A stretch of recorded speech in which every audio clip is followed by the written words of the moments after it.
Hello Markham Gardens family, Daniel Markham here with the Markham Gardens. Today guys, I am turning an overgrown garden area back into a growable area, and I wanted to show you guys and walk you through the quick process that I use to get these areas from looking like this, which you can see there's azaleas that are in here, there's rose bushes that are blooming in here, but you can just see there's pine trees and there's Yopon holly growing up in it, and there's, you know, magnolias growing up in here, and then you've got this beautiful azalea right here. It's a double blooming azalea that's just beautiful as can be, but it's so hidden in this pile of mess that you just can't see it. You don't know that it's in there, and so it doesn't look really nice. And I've got a method that I use, guys, to clear this out. So the first thing that I do when I'm looking at an area like this is, number one, I want to walk through here and I want to find all my beneficials, right? Because I don't want to accidentally remove something that is beneficial that we want in here. And we can see right here, there's a beautiful azalea. We can see as we begin walking through here, you know, we've got some things that don't belong, like this. This is just a briar that's coming up. You know, we've got some random oak that's coming up here in the middle. We've got a pine tree that's coming up. We've got a cedar tree that's coming up. And then all of a sudden we go, oh, looky there, there's an azalea. So we've got this beautiful azalea here that's in the middle. So we want to keep this. Then we go over here, we've got another oak tree coming up, and then all of a sudden we've got a beautiful rose bush here in the middle of everything. And you know, then we keep going a little bit further. Now we've got another oak that's coming up in the middle here. We've got a holly that's coming up. And then all of a sudden, bam, oh, there's another azalea. Guys, so what you want to do is you want to walk through this entire area and you want to scope out and find all of your beneficial plants. You want to make sure that as you're going through that you're marking them. Now, if that takes, you know, grabbing a couple rolls of those neon flags to be able to mark them so that you know where they're at, then do that. If it means just taking some bright ribbon and tying a ribbon on each one of the branches of the beneficial ones, then do that, guys. But after you've done that, after you've gone through and you have marked all of your beneficial plants, then what you're going to want to do is you're going to want to come through and clean out all of the dead wood. So you can see here that I've got a dead branch that's laying here on the ground. I've got some more dead branches laying over here. I've got some more over here. Guys, first thing you want to do is you want to clear all of your dead branches out. So you're going to grab all these dead branches and you're going to carry these things off. So once you've cleared all of this out, then you're going to come back and you're going to find all of your plants like this here, this water oak, that the base of these is too big for you to weed eat them off. Now, I use a blade from my weed eater, and so that works pretty well to knock off all of the stuff that's about a 1/4 inch or less. I can do stuff that's larger, but it starts to smoke before it even cuts it. So what you want to do is you want to get you a pair of good loppers, some tree loppers, some limb loppers. Talking the big ones that got the big handles on them. That way it's a little bit easier for you to cut those branches. And you're going to go all through this area and you're going to start cutting off all the stuff that's not beneficial, and you're going to cut it off at the ground or below ground level. So what you're going to do is you're going to come through here and we're looking. Now this right here, this is a Yopon holly. And I want to get rid of this. So what I'm going to do though is this right here, my scrub blade will get rid of that. All I have to do is go real deep. Let me get here so you can see. This is about a 1/4 inch, and I can cut through a 1/4 of an inch with that blade on my weed eater, and that's not an issue. But you go through here and all of a sudden you're going to find one like this. So this right here is a mimosa, and she doesn't want a mimosa here. These mimosas grow up like weeds everywhere, and this thing is huge. So this is not going to be able to cut with my little weed eater. So what I want to do is get my big loppers, and I want to come down here below base. I'm going to go ahead and dig around this tree just a little bit, and I'm going to cut this thing off at the base. If I can't get my loppers around it, I'm going to use a little tree limb saw. And I'll show you guys all those at the end of this video. Once I've done that, okay, so I've cleared out all the large stuff in here that my weed brush blade won't handle.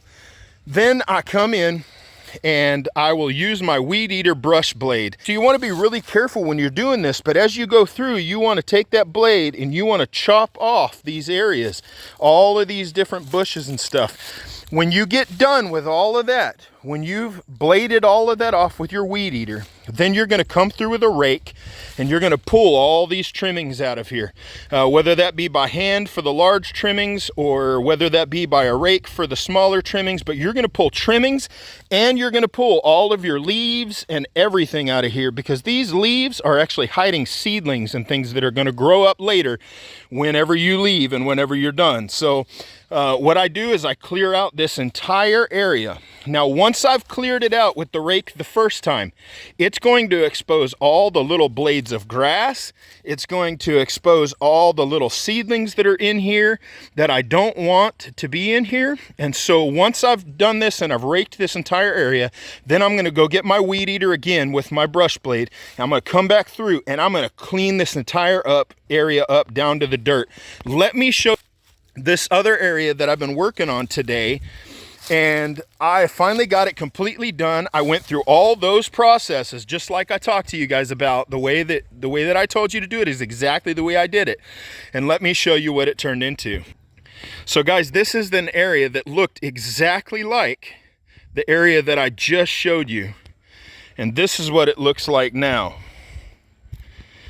Now you can see we've got several azaleas that were in here. Now I have gone back and I've trimmed up all these azaleas too so that they look nice.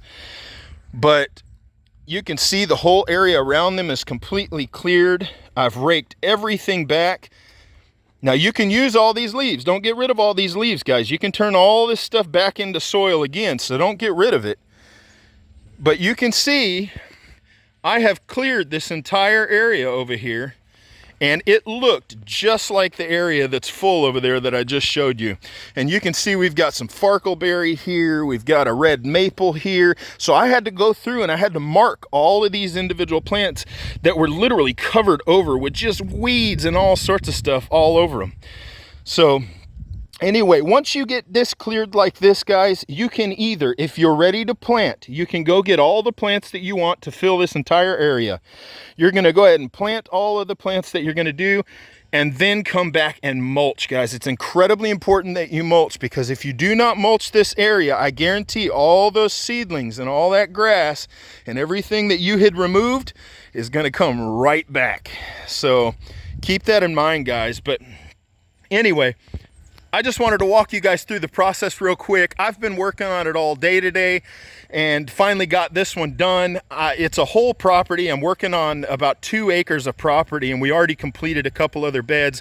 But I just wanted to walk you guys through the process that I use to clear these bed areas so that they can be utilized for planting and creating a garden bed in them. Let me get back to the truck and I'm going to show you guys all of the tools that I use for this. All right, guys, so just to walk you through real quick, just through the most basic tools that you're going to need to do this. And guys, this is all I used today to clear that entire area. So like I said, the first thing I did, I went through and marked all of the branches and stuff. Then I went through with these loppers right here, and anything that I can get these things around, I went ahead and chopped off. And you guys can get these at any of your box stores. These are readily available online, but these work great. I will tell you, if you want an easier time doing it, get the ones that have the ratchets on them. They are well worth having them. And then if it's too big that I can't knock them off with those loppers, then I use this limb saw right here. I've been using this one for years. These work great. I will tell you, you can buy the ones with the straight blade, but these ones with the curved blade cut much faster and much easier, guys. So if you can get you one like this that has a curved blade, go for it. The next thing that I do, guys, is all of the ones that are small enough to cut them, I cut them here with the weed eater. And you guys can see I have got the brush blade on it. That is a metal blade. And I will tell you, probably the best money I've spent is getting that blade and throwing away trim line, guys. Trim line is such a pain. The only downside is, If you hit something with this, it is not forgiving like most trim line. This thing will plow right through it. So, but if you can get you a metal blade like this, guys, it's totally worth it, a brush blade. And put that on the end of my weed eater. And then you always want to have a shovel with you, because if you ever run into any big stones or anything like that, you're going to want to have something to dig those stones out with. And then I used my rake, guys, and I'm not even using a hard tine rake. I'm just using this leaf rake right here, and it cleans up everything out of the middle of those beds. But guys, that's it. It's literally the most basic tools that you're going to need to do this job. And I know some of you are going to have to be cleaning up some beds, and I'm sure some of you probably wonder sometimes, how do people go about doing that? How do landscapers do that?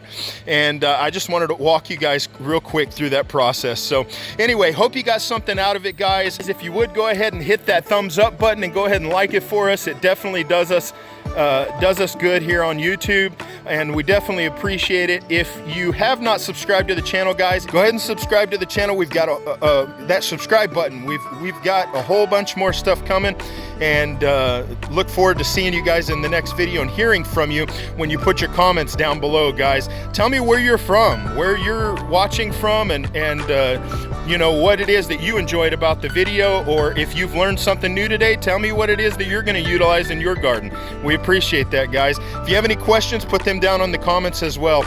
Anyway, thank you guys for watching. Love you guys. See you in the next one. Shalom under the dome.